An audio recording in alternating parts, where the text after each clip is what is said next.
সিয়াম আমাদের কাছে এসেছিল রমজানুল মোবারকে আমাদের সব কিছু জ্বালিয়ে পড়িয়ে নিঃশেষ সারখার শেষ করার জন্য। আমরা ওই পর্যায়ে এখনো যেতে পারিনি। আমি প্রিন্সিপাল সহ যারা আলেম আছে তাদেরকে একটা প্রশ্ন করছি, আমরা আসি সিয়াম না সাওম? সিয়াম।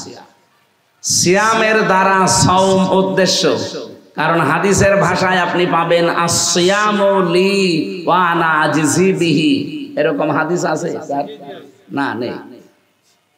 আসিয়ামু লি কোন জায়গায় আছে? আস-সাওমু লি আছে। আস-সাওম আর সিয়ামের ভেতরে পার্থক্য কি? সিয়াম ধারাবাহিক ভাবে আসতে থাকে, এটা কন্টিনিউ ইবাদত, একটার পর একটা আসবে। এইজন্য তো বিভিন্ন নবীদের উদাহরণ দিলাম, তারা প্রত্যেকে এভাবে রোজা রেখেছিল, তাদের সিস্টেম আলাদা ছিল। এক বছরে তাদের এক মাসে এক সপ্তাহে রোজা আসতেই থাকতো। আমার কথা বুঝতেছে? কন্টিনিউ যেটা আসে ধারাবাহিক ভাবে তার নাম সিয়াম, আমরা যেটা আসি। কিন্তু সিয়ামের দ্বারা সাওম আপনাকে পালন করা লাগে। সাওম পালন করার জন্য কিছু কাজ কারবার আলাদা আছে। হযরতে মরিয়মের সাওম ছিল কি? তিনি কথা বলতে পারতেন না, সব করতে পারতেন, বলতেন আমি কথা বলতে পারবো না, এটা নিষিদ্ধ। তাদের সাওমের উদ্দেশ্য ছিল এইটা।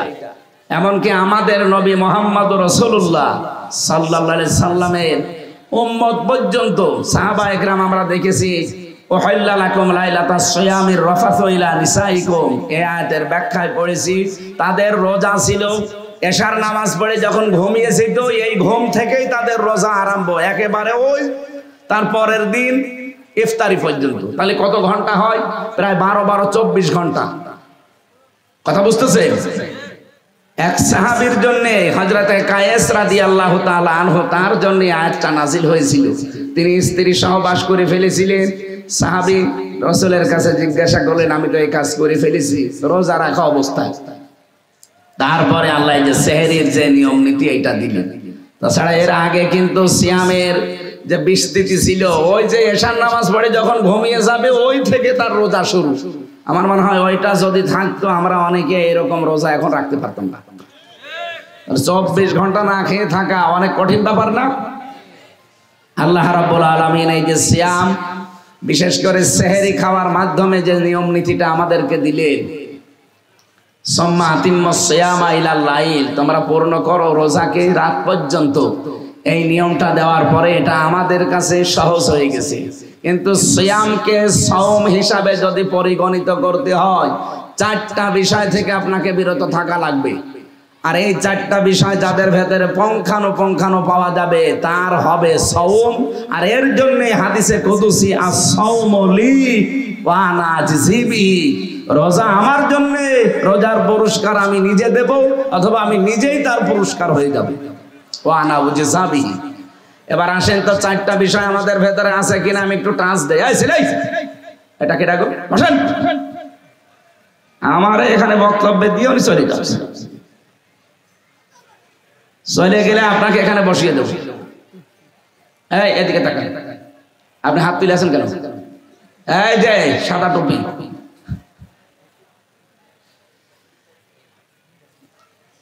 আমার ভাইরা, ইসলামী শরীয়তে আমরা দেখেছি সাওম বলা হয় 4টা জিনিস থেকে বিরত থাকার নাম।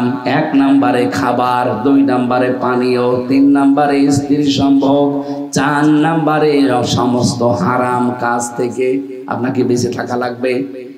এই 4টা কাজ যারা পরিপূর্ণ করে আদায় করতে পারবে এদেরটা হবে সাওম। এই সাওম যদি আপনি পালন করতে পারেন আপনার পুরস্কার আল্লাহ নিজে দান করবেন, অথবা আল্লাহ নিজে আপনার জন্য পুরস্কার হয়ে যাবেন। বলেন সুবহানাল্লাহ। এই রমজান পালন করে এই সিয়াম, এই সাওম, এই উদ্দেশ্যে যেটা আল্লাহ দিলেন, লাআল্লাকুম তাত্তাকুন, যেন তোমরা তাকওয়াবান হতে পারো। কি এটা? হুদাল লিল মুত্তাকিন, আমরা কোরআনে দেখেছি। হুদাল্লিল, আল্লাহ রাব্বুল আলামিন বলেন আমি কোরআনে কারীম দিয়েছি মুত্তাকিদের হেদায়েত দেওয়ার জন্য। যারা মুত্তাকি হবে তাদেরকে কোরআন পথ দেখাবে। এখানে হুদান শব্দটা হাদিন ইসমে ফাইল থেকে, এ ফায়দা দেয় কি? কোরআনে কারীমকে আল্লাহ এমন ক্ষমতা দিয়ে পৃথিবীতে পাঠিয়েছে আল্লাহ পাক যদি নবী নাও পাঠাতেন, শুধু কোরআন পাঠাতেন, তাও কোরআনের এমন ক্ষমতা ছিল যে মানুষকে কোরআন পথ দেখিয়ে জান্নাতে নিয়ে যেতে পারতো বা পারবে। সে ক্ষমতা কোরআনের নেই? আছে। তার প্রমাণ কি? এখন নবী নেই, কিন্তু কোরআন আছে না? হাজার হাজার লক্ষ লক্ষ মানুষেরা আজ কোরআনের কাছে এসে হেদায়েত পেয়ে তারপরে জান্নাতের পথ পাচ্ছে। এখানে কোরআনকে হুদাল লিল মুত্তাকিন আল্লাহ বললেন প্রথমে, দ্বিতীয় নম্বরে বলেছেন হুদাল লিন্নাস। এটা শুধুমাত্র মুত্তাকিদের না, মানুষকেও হেদায়েত দেবে। 3 নম্বরে আল্লাহ বলেন হুদাল লিল মুসলিমিন, এটা শুধু মুসলমানদেরকে হেদায়েত দেবে। যারা একটু জ্ঞান রাখেন, লেখাপড়া করার অভ্যাস আছে, তাদেরকে বলছি আল্লাহর কথা কিন্তু 3 রকম হয়ে গেছে অলরেডি। একে প্রথমে বললেন আমি হেদায়েত দিতে পারি কোরআন দিয়ে মুত্তাকিদের। দ্বিতীয় বললেন হুদাল লিন্নাস, এটা মানুষকে হেদায়েত দেওয়ার জন্য পাঠালাম। 3 নম্বরে বললেন আমি মুসলমানদেরকে হেদায়েত দিতে পাঠালাম। বলেন তো আল্লাহর কোন কথাটা আপনি নিতে পারেন? 3 রকম হয়ে যাচ্ছে। অথচ কোরআনে কারিমে আল্লাহ নিজেই জানিয়েছেন আলাউ কানা মিন ইনদি গায়রিল্লাহি লাওয়াজাদু ফীহি ইখতিলাফান কাসীরা। এ কোরআনে এমন কোন বিধান আমি দেইনি যে একটার সাথে আরেকটার মিল নেই, না, এমন কোন বিধান কোরআনে নেই। অথচ 3 রকম আয়াত পেলাম শুধু কোরআন নাজিল করার উদ্দেশ্য। এর ভেতরে এক করা লাগবে। তাফসিরে ফি জিলালিল কোরআনে মুফাসসির বলেন আল্লাহ পাক হুদাল লিন্নাস বলেছেন, এইটাও ঠিক আছে। হুদাল লিল মুত্তাকিন বলেছেন, এইটাও ঠিক আছে। হুদাল লিল মুসলিমিন বলেছেন, এইটাও ঠিক আছে। এই গুরুত্বপূর্ণ বিষয়, আপনি না শুনলে বুঝবেন না। এদিকে তাকান, তো জায়গা আছে বসা।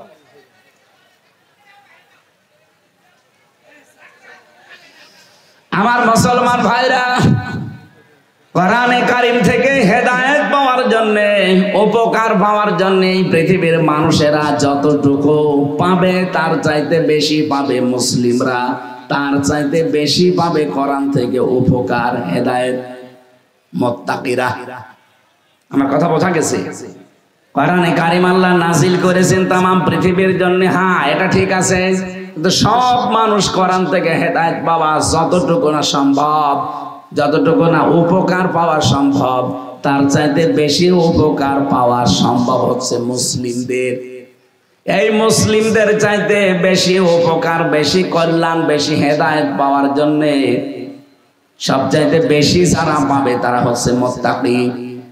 আমরা দেখি মুত্তাকিরা কোরআন থেকে পুঙ্খানুপুঙ্খানু হেদায়েত নিয়ে চলতে পারে, যদি মুত্তাকি লোকটা হতে পারে। 2 নম্বরে মুসলমানেরাও কিছু না কিছু উপকার পায়। 3 নম্বরে তামাম পৃথিবীর যে হুদাল লিন্নাস দিয়েছেন, তামাম দুনিয়ার সবাই কম বেশি পায়। আমরা পৃথিবীর অন্যান্য রাষ্ট্রের দিকে তাকালে দেখি ইহুদিরা, খ্রিস্টানেরা, বৌদ্ধরা, মুশরিকরা, মাজুসিরা, সাবিয়ারা, এরাও কোরআন থেকে কিছু না কিছু উপকার পায়। এটা দুনিয়ায় শেষ। ওরা কিন্তু কোরআন থেকে বিবাহের এই যে নিয়মটা কোরআন থেকেই নিয়েছে, এই জন্য তাদের উপকারও হয়। বিবাহ যদি না থাকে তাদের পরিবার, সমাজ এবং রাষ্ট্র ব্যবস্থা ভেঙে পড়বে। এই জন্য ওই মানুষগুলো কোরআন থেকে অন্য কিছু না নিলেও বিবাহটা নিয়েছে। এই কারণে যদিও কোরআনের নিয়ম দিয়ে তাদের বিয়ে হয় না, তাদের নিয়ম মতোই বিয়ে করে, কিন্তু বিয়েটা কার সুন্নাহ? রাসূলুল্লাহ। আন-নিকাহু মিন সুন্নতি ফামান রাগিবা আন সুন্নতি ফালাইসা মিন্নি। বিবাহ করা আমার সুন্নাহ, কেউ যদি আমার সুন্নাত থেকে মুখ ফিরিয়ে নেয়, আমি আল্লাহর নবী বলছি, সে আমার উম্মতের ভেতরে আর থাকে না। ওই মানুষগুলো দেখেন তারা কিন্তু পারিবারিক জীবনের, সামাজিক জীবনের নিয়ম নীতি ঠিক রাখার জন্য, এটা যেন ধ্বংস হয়ে না যায়, তারা বিবাহটা নিয়েছে। 2 নাম্বার দেখবেন তারা রাজনীতি নিয়েছে। এই পৃথিবীতে 220 বছর আর 15 বছর কত হয়? 235। আর এই যে ট্রাম্প এসেছে, সব মিলে প্রায় 40।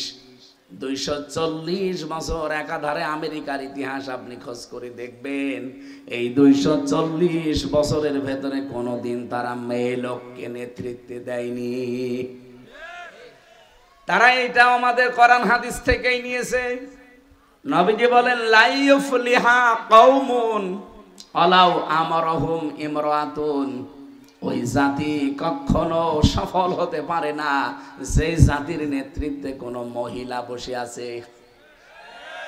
ওরা জাতে মাতাল হলো টালে, ঠিক আছে, ট্রাম্পের মতো একটা মাতালকে তারা দায়িত্ব দিয়েছে, কিন্তু কমলা হ্যারিসের মতো এত বড় শিক্ষিতা মেয়েকে তারা দায়িত্ব দেয়নি। জাতে মাতাল, তালে ঠিক আছে, আর আমরা জাতেও মাতাল, তালেও মাতাল। এই কথা বলেন না কেন? 54 বছর পার হয়ে গেল, অধিকাংশ সময়টা মেয়েদের হাতেই কাটছে। কেন? ছেলে মানুষ নেই দেশে। চাচা এরশাদের মতো মানুষ হলেও তো বুঝতাম কি, তাতে হাদিসটা অন্তত আমরা মানতে পারতাম। নবীজির কথা 100 ভাগ কার্যকর হবে দুনিয়ায়। ও জাতি কখনো সফল হতে পারবেই না যে জাতির দায়িত্বে আছে কোনো মহিলা। আপনি দেখেন, এই 54 বছরের অধিকাংশ সময় চালিয়েছে মহিলা না পুরুষ? এই জন্য আমরা আরো পিছিয়ে যাই। আর ওই মানুষগুলো আল্লাহ বিশ্বাস করে না, রসুল বিশ্বাস করে না, কিন্তু হাদিস থেকে কথাটা তারা নিয়ে উপকার পাচ্ছে, কোরআনে কারিমের কথাগুলো নিয়ে তারা উপকার পাচ্ছে। ওদের জন্য আমি পারিবারিক, সামাজিক এবং রাজনৈতিক জীবনে দেখেছি, হ্যাঁ, কোরআনে কারিম যে মানুষের জন্য আল্লাহ হেদায়েত করে পাঠিয়েছে, পথ নির্দেশিকা পাঠিয়েছে, উপকারের জন্য, কল্যাণের জন্য পাঠিয়েছে, তাম পৃথিবীর মানুষেরা কম বেশি সেখান থেকে কিছু নিতে পারছে না? পারছে না? পারছে। 2 নম্বরে হুদাল্লিল মুসলিমিন, মুসলমানদের জন্য এটা পথ নির্দেশিকা। এটাও আমরা কম বেশি দেখি। অনেক মুসলমান যেভাবে কোরআনে কারিমকে মেনে চলতে চায়, যে যতটুকু মানি সে ততটুকু উপকার পায়। ব্যবসা করতে গিয়ে আজ মুসলমানেরা সুদ ভিত্তিক অর্থনীতির দিকে ঝুঁকে পড়ার কারণে আজ ব্যবসা হয়ে গেছে জাহান্নামের চাইতে নিকৃষ্ট। আপনি তাকান, কত মানুষ এই চাঁপাই নবাবগঞ্জে খাদ্যে নিশ্চিন্তে ভেজাল দিয়ে চলে যাচ্ছে। কথা বলেন না কেন? কুষ্টিয়ায় কালকে একজন ধরা পড়েছে, এই যে কি নাম জানো, ওই যে লাল হয় ভেতরে, ড্রাগন। ড্রাগন তো এমনি লাল, পেকে গেলে এমনি লাল হয়। দেখলাম ওইটার ভেতরে সুই দিয়ে, ইঞ্জেকশন দিয়ে, ফরমালিন দিয়ে এমন লাল করছে, মনে হয় আসমান থেকে কেবল নাজিল হয়েছে। ধরা পড়ার পরে দেখলাম পিটাচ্ছে ধরে। খাদ্যে ভেজাল দেওয়া ব্যবসায়, ফরমালিন দেওয়া, ঔষধ দেওয়া, এটা উপকার আনতে মানুষকে হত্যা করার শামিল। কি এটা যদি বাংলাদেশে আমরা কন্ট্রোল করতে পারতাম, এত ঔষধ আমাদের খাওয়া লাগতো না, এত অসুস্থ আমরা থাকতাম না। এই 3 বছর আমি জেলে থাকাকালীন যে ভেজাল খাবার ওরা আমারে খাওয়িয়েছে, কারণ ওর ভেতরে তো ভালো খাবার পাঠায় না, শুধু তেলাপিয়া আর পাঙ্গাস, কাইল খাস।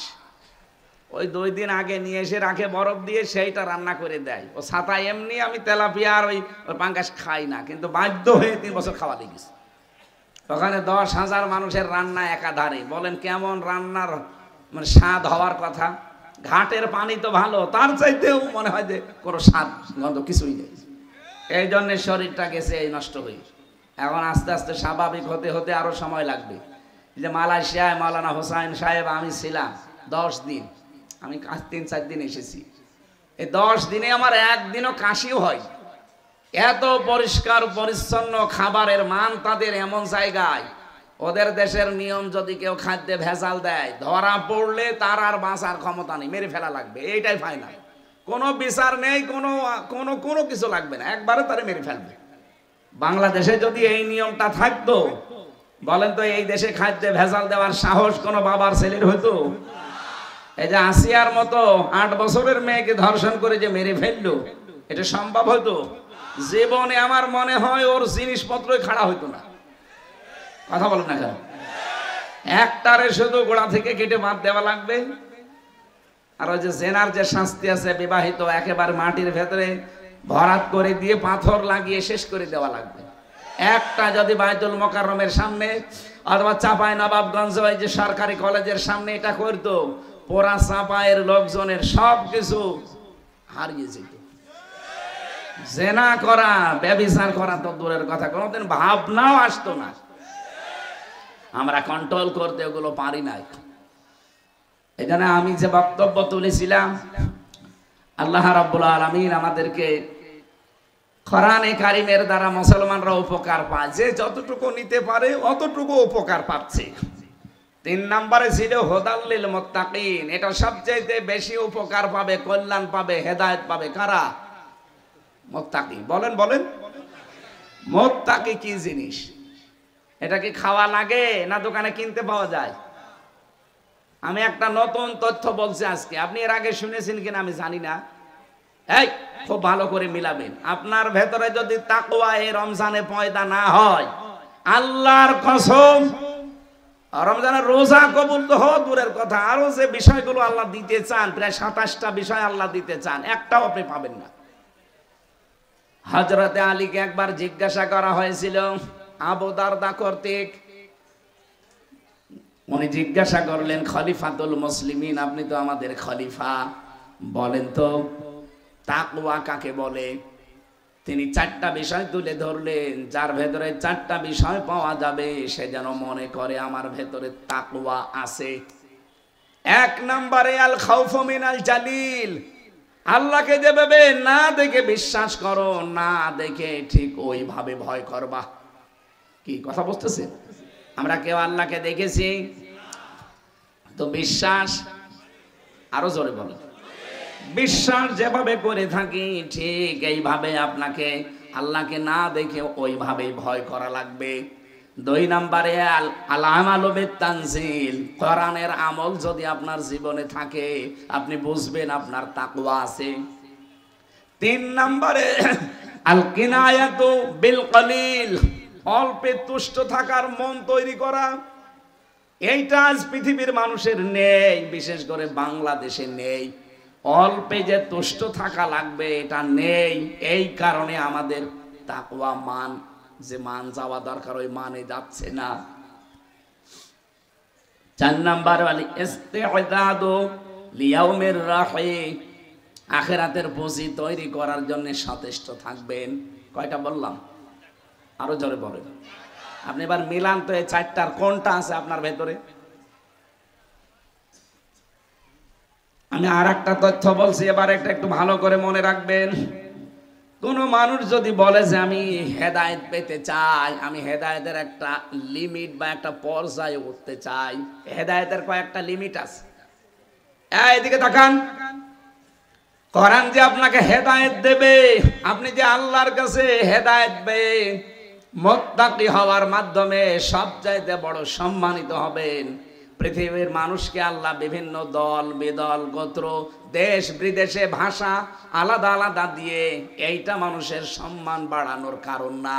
ইয়া আইয়ুহান নাস ইন্না খলাকনাকুম মিন যাকারি ওয়া উনসা ওয়া জাআলনাকুম শুউবান ওয়া ক্বাবাইলা লিতাআরাফু, হে মানব মণ্ডলী, অবশ্যই আমি আল্লাহ তোমাদেরকে একজন পুরুষ একজন নারী থেকে বানিয়েছি, পরস্পরকে পরিচিত করার জন্য বিভিন্ন ভাষা বিভিন্ন দেশ বিভিন্ন গোত্র বিভিন্ন এলাকায় ছড়িয়ে দিয়েছি। আমারে দিয়েছে কুষ্টিয়ায়, আপনাকে দিয়েছে চাপাই, আরেকজনকে দিয়েছে মালয়েশিয়া, আরেকজনকে দিয়েছে আমেরিকা। মানুষ আমরা সব কয়জন থেকে বলেন বলেন? এইটার দ্বারা কেউ আমেরিকায় থাকলে তার সম্মান বাড়বে, চাপায় থাকলে তার সম্মান কমে যাবে, কুষ্টিয়ায় থাকলে তার দামই নেই না, এইটা কোনো বিষয় না। এই পরিচিত হওয়া অপরিচিত হওয়া, এক একটা জায়গায় বাস করা, কবিলা গোত্রে দেশে ভাষা নিয়ে বাস করা, এটা কোনো ম্যাটার বিষয় না। ম্যাটার বিষয় হচ্ছে আপনার ভেতরে আল্লাহর ভয় আছে কিনা। হযরতে বেলাল, হযরতে মাহজা, হযরতে লোকমান হাকিম, এই 3 জনের জীবনী পড়ে দেখেছি, এত বড় কালো মানুষ দুনিয়াতে আল্লাহ পাঠাননি আর পাঠাবেনও না, অথচ তাদের অন্তর ছিল ধবধবে সাদা। আর বাংলাদেশে সালমান এফ রহমান এত ফর্সা, মাথার চুল থেকে পায়ের চটি পর্যন্ত ফর্সা সাদা, কিন্তু ভেতরে ছিল পুরা কালো। 36,000 কোটি টাকা চুরি করেছে। এক কথা বলছে না কেন? হযরতে বেলাল, হযরতে মাহজা, হযরতে লোকমান হাকিমের কাছে এই সালমান এফ রহমান দরবেশ বাবা কি এর যতই ফর্সা হোক, ওর সব যদি ফর্সা থাকে, আমি বাকিটা না নাই বললাম, ওর যদি সব ফর্সা থাকে, মাথার চুল থেকে শুরু করে পায়ের চটি পর্যন্ত তো ফর্সা দেখলাম, এমনকি ভেতরেও যদি ফর্সা থাকে, তারপরও হযরতে বেলালের মতো মর্যাদা ওর আছে। মর্যাদা কিসে? ভয়ে। কিসে? আল্লাহ বলেন ইন্না আকরামাকুম ইনদাল্লাহি আতকাকুম, তোমাদের ভেতরে সবচাইতে সম্মানিত, আকরামাকুম সুপারলেটিভ ডিগ্রি দিয়েছেন আল্লাহ, সবচাইতে বেশি সম্মানিত ওই মানুষটা যার ভেতরে তাকওয়া আছে। এখন তাকওয়ার লেভেল কোন জায়গায় এইটা দেখা লাগবে। আমি তাকওয়ার জন্য শর্ত বললাম কয়টা? না আপনারা শুনছেন না, কয়টা বললাম বলেন তো? বলেন, একটা একটা করে বলেন। এখনই তো খেয়ে ফেলেছি, বাড়ি যাওয়ার সময় তো সবই খেয়ে ফেলবে। আমি আবার এক বাক্যে বলছি, আল খাউফু মিনাল জালিল, আল আমালু বিত-তানজিল, আল কিনায়াতু বিল কালিল, আল ইস্তিদাদু লিয়াউমির রাহিম। মোবাইলে তুলে নেবেন অথবা খাতা কলমে লিখে বাড়িতে এসে মেলাবেন যে আমার ভেতরে কোনটা আছে। আল্লাহকে যেমন না দেখে বিশ্বাস করি, না দেখে ওই পরিমাণে ভয় করা লাগবে। কোরআনের আমল আমার ভেতরে থাকা লাগবে। কোরআনের আমল কয়টা? এই যে হাত তুলেছে একজন, এই নাকি এমনি এরকম কোন করছে? এই কোরআনের আমল কয়টা বলেন? এই খালি এদিকে তাকিয়েছেন, বলেন কোরআনের আমল কয়টা? হ্যাঁ, আমার মনে হয় প্রিন্সিপাল সাহেব বাদ দিয়ে আর ওই যে কয়েকটা আলেম আছে এরা বাদ দিয়ে মানুষ জানেই না যে কোরআনের আমল কয়টা বা কি। অথচ আমরা বিশাল বুজুর্গ হয়ে বসে আছি। আরে ভাই, তাকওয়া যদি না থাকে আপনি বুজুর্গ হবেন কি করে? আপনি তো বেজিরগু হবেন। কোরআনের আমল 500টা। কয়টা? তার ভেতরে একটা আমরা পালন করছি, সিয়াম।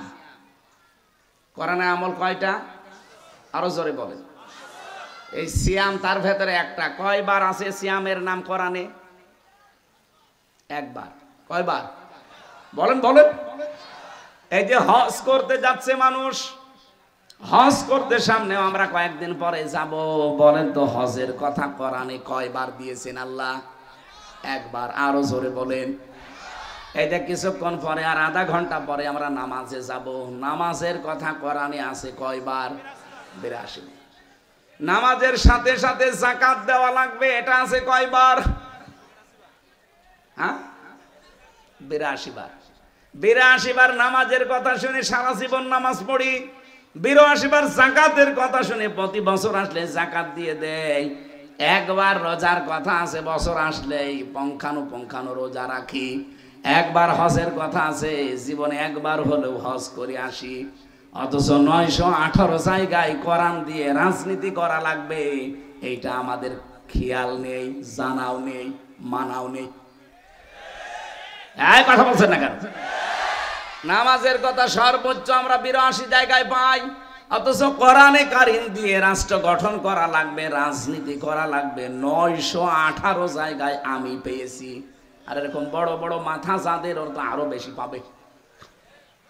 অথচ আমরা এই চাঁপাই নবাবগঞ্জের স্বামী স্ত্রীকে বলতে শুনি যে কোরআনের ভেতরে রাজনীতির কোনো কথা নেই। কি দেখে বলেন আপনারা? মেয়াদ উত্তীর্ণ গাঁজা খেলেও তো মানুষের কথা বলতে পারে। যারা বলে কোরআনের সাথে রাজনীতির সম্পর্ক নেই, কোরআন দিয়ে যারা রাজনীতি করে এরা ধর্ম ব্যবসায়ী, এরা দুনিয়াদার, এরা ধার্মিক না। আমার মনে হয় এরা গাঁজা খেয়েছে কিন্তু মেয়াদ উত্তীর্ণ না। মেয়াদ উত্তীর্ণ গাঁজা খেলেও এই কাজ করার কথা না। আমি জেলখানায় দেখেছিলাম একজনকে গাঁজার গাছ লাগিয়েছে, জেলার এসে বলছে এই গাঁজা খাওয়ার কারণে পুলিশ তোরে ধরে জেলে দিয়েছে, তুই গাঁজার গাছ লাগালি, গাছ পেলি কোথায়?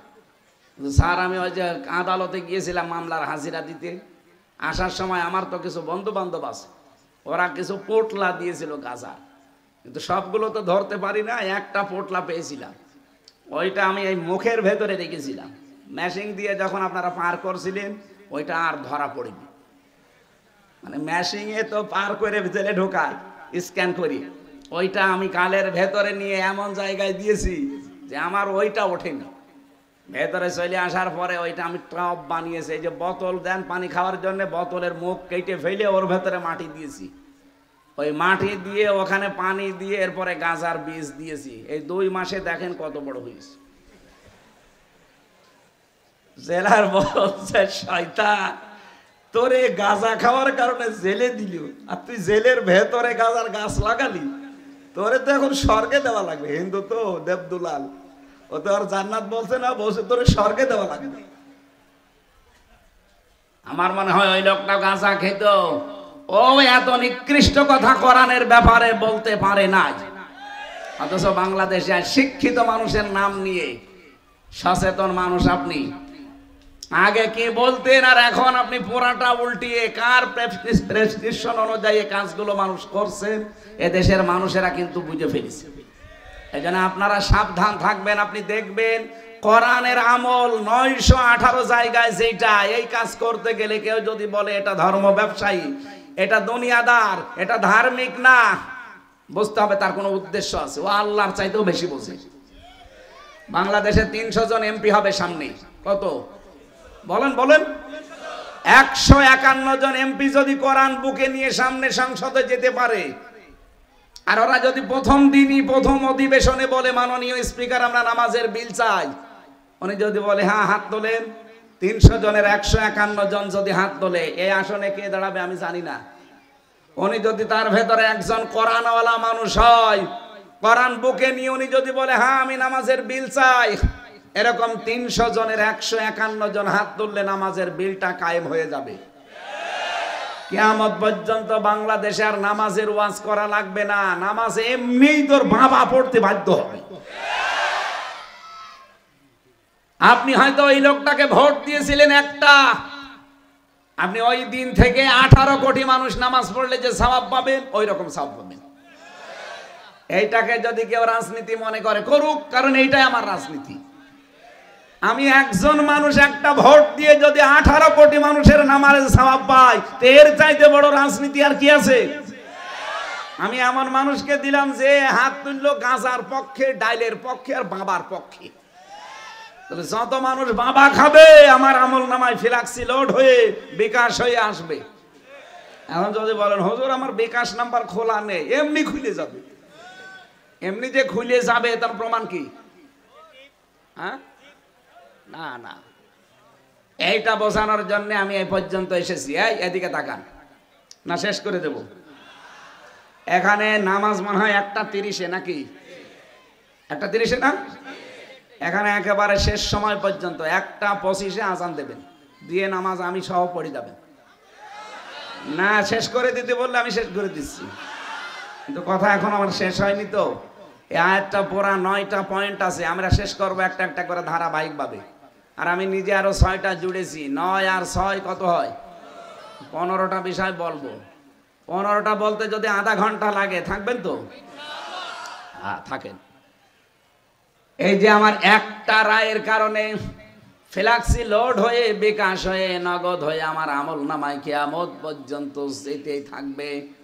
মাওলানা হোসাইন দেখি যেখানে কথা বলে খালি সাদগায়ে জারিয়ার কথা বলে, কারণ ওর তো টাকা লাগবে, তো টাকা তোলে শুধু। এই জন্য সাদগায়ে জারিয়ার সওয়াব পাবেন, আপনি টাকা দেন। সাদগায়ে জারিয়ার পাশাপাশি আর একটা জিনিস আছে, তার নাম গোনায়ে জারিয়া। এর নাম কি? এটা যে আছে অনেকে জানেই না। সূরা আনআম 31 নম্বর আয়াতটা একটু বাড়ি যেয়ে পড়বেন। আল্লাহ রাব্বুল আলামিন বলেন, ক্বাদ খাসিরাল্লাযীনা কাযযাবু বিলিকাইল্লাহ, অবশ্যই ক্ষতিগ্রস্ত হয়ে গেছে ওই মানুষগুলো যারা আল্লাহর সাক্ষাৎকে মিথ্যা মনে করে। হাত্তা ইযা জাআতুহুমুস সাআতু বাগতাতান ক্বালু ইয়া হাসরাতানা আলা মা ফাররাকনা ফিহা। হঠাৎ করে যখন তাদের সামনে মরণ চলে আসে, এখানে সাআতুনের অর্থ 2টা, একটা মরণ আর একটা কিয়ামত। হঠাৎ যখন মরণ চলে আসে বাগদাতান, ক্বালু ইয়া হাসরাতানা, তখন ওই মানুষগুলো আফসোস করে, পেছনের জীবনের দিকে তাকিয়ে বলে, মা ফাররাতনা ফিহা, আমার জীবনের জন্য আমার আফসোস, আমি কি পাঠিয়ে রাখলাম। অহুম ইয়াহমিলুনা আওযারহুম আলা যুহুরিহিম, এই যে ঝাড় না দিয়ে আল্লাহ আওযার দিয়েছেন, এইটাই ব্যাখ্যা। আপনি ফি সিলালিল কোরআনে আর বাইজাবিতে দেখবেন ঝাড়ের বহুবচন আওযার দিয়ে তারা ব্যাখ্যা কিভাবে সুন্দর করে লিখেছেন। আল্লাহ পাক বলেন, ওই মানুষটা তখন পাপের বোঝাগুলো বহন করে নিয়ে যেতে থাকবে। আলা সামায়াসিরুন, ফেরেশতারা দেখে বলবে, কত নিকৃষ্ট বোঝা লোকটা বহন করে নিয়ে যাচ্ছে। বলেন নাউজুবিল্লাহ। এবার আসেন আমি আয়াতের ব্যাখ্যায় যাচ্ছি। এই ওঠাওঠি করেন কেন? বসেন বসেন। আপনারা নিজেরা বললেন 25 পর্যন্ত আলোচনা করেন। এদিকে তাকান। তারা কিয়ামতের ময়দানে বোঝা বহন করবে, ঝাড় না দিয়ে আল্লাহ আওযার দিলেন কেন? আমার এখন 33 বছর বয়স, 92 সাল থেকে এই 2025 পর্যন্ত কত হয়? 33। এই 33 বছরে আমার যত অপরাধ হয়েছে, যত পাপ হয়েছে, এই পাপগুলো বোঝা বেঁধে যদি আমার পিঠের উপর আল্লাহ চাপিয়ে দেয়, আমার বিচার শেষ নাকি? হ্যাঁ না, মানে কি? আমার 33 বছরের যত গোনা একটা বোঝা বেঁধে আল্লাহ আমার পিঠের উপরে দিয়ে দিল, বিচার শেষ। কিন্তু ঝাড় দিতে পারতেন, আওযার দিলেন কেন? আওযার দেওয়ার কারণ হচ্ছে, আমি 33 বছর বয়সে যে গোনাগুলো করেছিলাম, মরে গেলাম, কিন্তু এমন এমন কাজের আঞ্জাম আমি দুনিয়ায় দিয়েছি যে আমি মরে গেলেও কাজগুলোর রেশ কাটেনি। কি? আমি সিনেমা হল বানালাম, আমি মরে গেছি, সিনেমা হল মরে গেছে? বলেন বলেন। আমি মরে গেলাম, আমি একটা ব্যাংক বানিয়েছি, সুদের ব্যাংক, আমি তো মরে চলে গেলাম, কিন্তু ব্যাংক তো বন্ধ হয়নি। যতদিন সুদ চলবে ফিলাক্সি লোড হয়ে আমার আমল নামায় ওই গোনা যেতে থাকবে। আমার গোনা ছিল 33 বছর এক বোঝা, আর কিয়ামত আসতে আসতে আমার বোঝা হয়ে যাবে 1000 বোঝা। কথা বলেন না কেন? এমন একটা ছাত্র সংগঠন আমি তৈরি করে গেলাম, যারা 100টা মেয়েকে ধর্ষণ করার পরে মিষ্টি বিলোতন করে। এরকম ছাত্র সংগঠন দেশে নেই? যাদেরকে সরকার নিষিদ্ধ করে দিয়েছে, আরো আগে নিষিদ্ধ করা ভালো ছিল, যাক পরে করেছে তাও ভালো। এরা 100টা মেয়েকে ধর্ষণ করার পরে সেঞ্চুরি করেছে, এই জন্য মিষ্টি বিলায়। এখন যারা এই ছাত্র সংগঠন কায়েম করেছিল, বানিয়েছিল, তারা তো কবরে মরে পড়ে আছে, পটল তুলেছে কত বছর আগে, কিন্তু এরা তো মরে যায়নি। এক কথা বলে না কেন? এরা সারা দেশে 180 মাইল বেগে ধর্ষণ চালাচ্ছে, 180 মাইল বেগে টেন্ডারবাজি, চাঁদাবাজি, ছিনতাই, রাহাজানি। নাকি এগুলো বন্ধ হয়ে গেছে?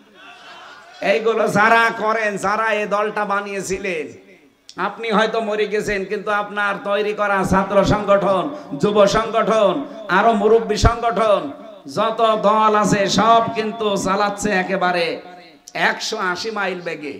আপনি হয়তো 50 বছর 54 বছরে মরে গেছেন, একটা বোঝা পাপ ছিল আপনার, কিয়ামত আসতে আসতে আপনার পাপের বোঝা কতটা হবে আপনি টের পাচ্ছেন? এবার আপনি নিজে ভাবেন, এই যে আওযার আল্লাহ দিয়েছেন এমনি দেয়নি। আমার মনে হয় আয়াতের বাংলা বললে আপনি এখন বুঝে ফেলেছেন যে আল্লাহ কাকে বলতে চায়। আমিও হতে পারি যদি আমি এরকম কিছু করে যাই। কি কথা বলেন না কেন? আমি মারা গেলাম, আমার সম্পদ ডান হাত বাম হাত নেই, বাবা শাহজালাল, সব হালাল, এইভাবে বিশাল 10 বিঘা থেকে 100 বিঘা করে তুই আমি মরে গেলাম, কিন্তু আমার বউ, আমার মেয়ে, আমার ছেলে, ওরা তো বসে নেই, ওরা তো ওইগুলো দিয়ে আরো অবৈধ কাজ করে, আর ওগুলো সব ফ্ল্যাক্সি লোড হয়ে আমার আমল নামায় আসতে থাকে। একদিকে এগুলো উপায় করার অপরাধ, আর 2 নাম্বার এখন অবৈধ কাজে ব্যয় হওয়ার আরেকটা অপরাধ। এরকম পাগল দেশে আছে না নেই? আরে বর্ডার এলাকায় তো আরো বেশি। এখান তো সব আল্লাহর রাস্তায় জিনিস আসে। কথা বলে না কেন? আমি কি স্যারের ব্যাখ্যা স্যার যেটা বললাম বোঝাতে পেরেছি নাকি আর একবার বলা লাগবে? আলহামদুলিল্লাহ আপনারা বুঝেছেন আমি জানি, আর একটু ভালো করে দরকার শুনে নেবেন। এবার আমি যে তবকাগুলো আছে, যে 6টা তবকা না থাকলে আপনার ভেতরে আল্লাহ তাকওয়া কোন পর্যায়ে এসেছে আপনি বুঝতে পারবেন না। আমি এগুলো নোট করেছি, আপনাকে বলছি। 1 নম্বরে আপনাকে হকের অনুসন্ধান করা লাগবে। কি বললাম? পৃথিবীতে আজ যত দল থাক, হক দল অবশ্যই আছে না নেই? বলেন বলেন কোনটা? এই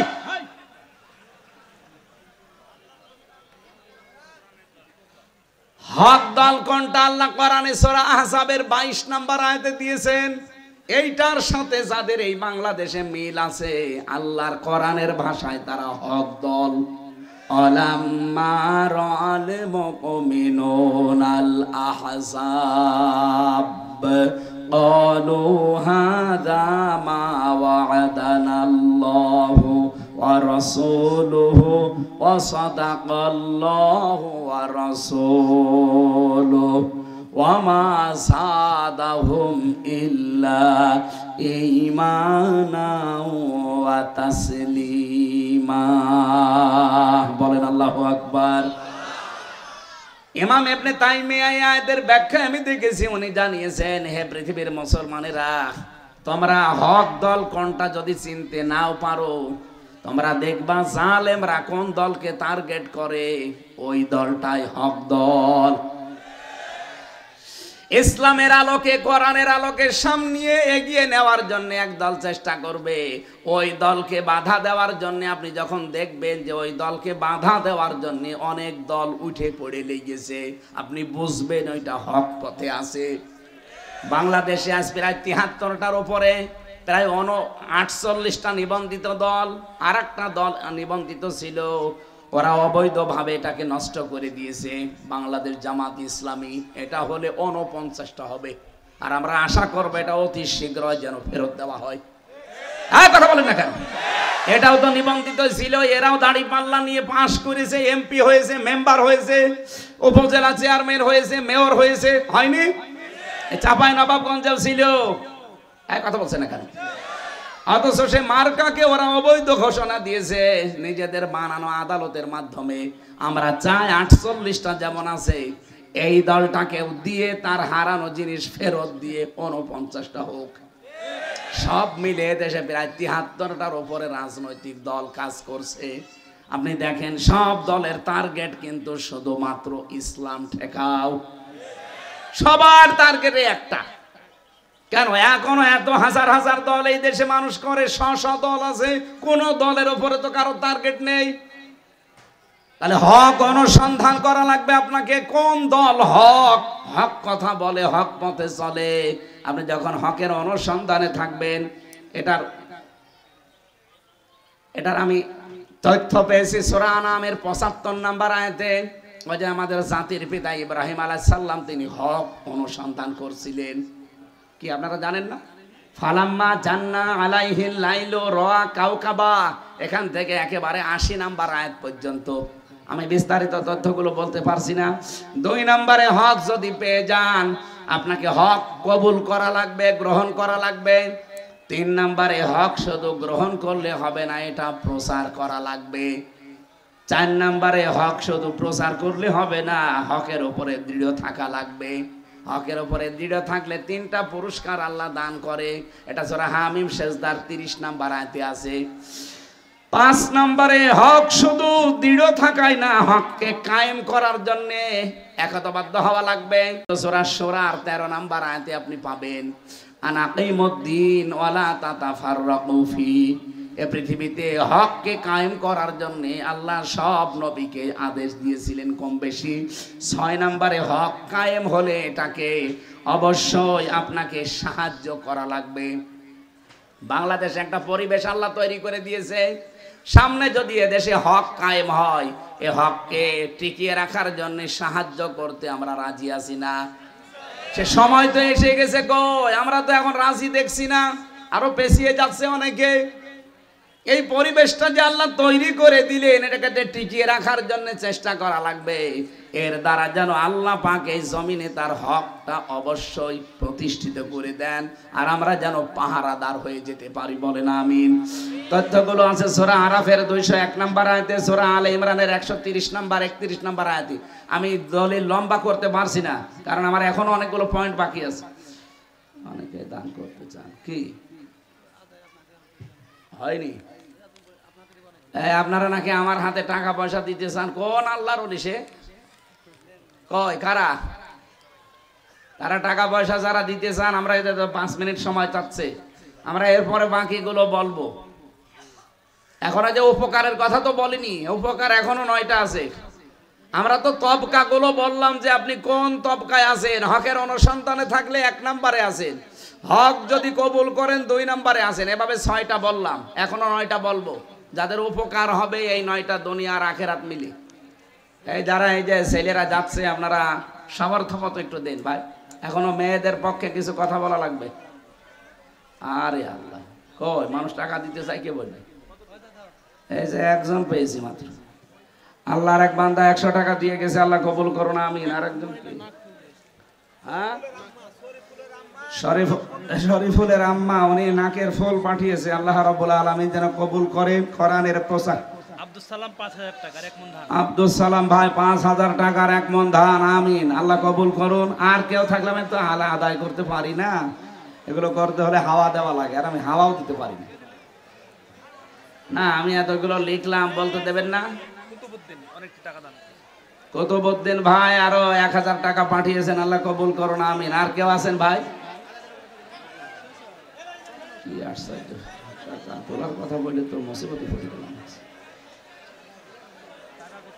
এই 25 পর্যন্ত তো বসবেন, বসেন বসেন। টাকা আর না দেওয়া লাগবে না, যা টাকা দেওয়া লাগবে না, বসেন।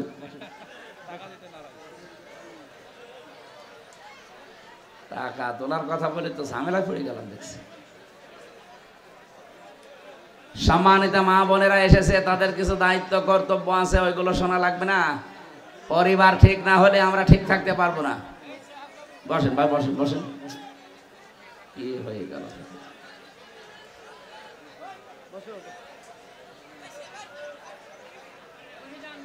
হুজুর ওয়াজ করেন, ওয়াজ করতে করতে মরে যান। টাকার কথা বললে মানুষেরা, এর আগে টাকা কালেকশন করেনি। সামনে বছরে কিছু মাহফিল যদি করিও, চাঁপাই নবাবগঞ্জ, এরপরে বগুড়া, এরপরে নওগাঁ, রংপুর, কুড়িগ্রাম, জামালপুর, এইরকম 20টা জেলা বাদ দিয়েছি, যে এই জেলাগুলোই সামনে বছর যদি আসিও আসবো না, তারপরের বছর আসবো না। মানে এই জেলাগুলো বেশি হয়ে গেছে তো, আরো তো 48টা 44টা জেলা আছে, ওই জেলাগুলো যাওয়া লাগবে না। এই জন্য আসবো কয়েকদিনের জন্য, এসে কিছু কিছু করে ওই মিজান আজহারি ভাইয়ের মতো চলে যাবো আবার। আপনারা হয়তো এই মাহফিলটা এবছরের শেষ। আর ওই যে মিজানুর রহমান আজহারি এসেছিল, কি জাবালুন নূর ফাউন্ডেশন নাকি জানো, ওখানকার যিনি দায়িত্বে আছেন আমার হয় নুরুল ইসলাম বুলবুল ভাই, এরপরে ওই যে জেলা আমির আবু জার গেফারি ভাই, ওনারা আমাকে কল দিয়েছিল, বলছিল ওই জায়গায় সামনে বছর আপনারে আসা লাগবে। মনে হয় চাঁপাই নবাবগঞ্জ হবে না, রাজশাহী আসবো ইনশাল্লাহ, রাজশাহী আসবো, চাঁপাই নবাবগঞ্জটা বাদ। 20টা জেলা তো আমি আসতে চাচ্ছি না, আসলেও 1টা 2টা আসবো। সময় হয়তো রাতের বেলায় দেব, এসার পর থেকে মাহফিলগুলো রাত 10টার ভেতরে যেন সাইদি সাহেবের মতো ক্লোজ হয়ে যায়। আপনারা আজকে যতটুকু শুনেছেন, আমি সহ প্রত্যেককে যেন আমল করতে পারি তৌফিক কামনা করছি। না মাহফিল ভেঙে গেছে, আল্লাহুম্মা আমিন।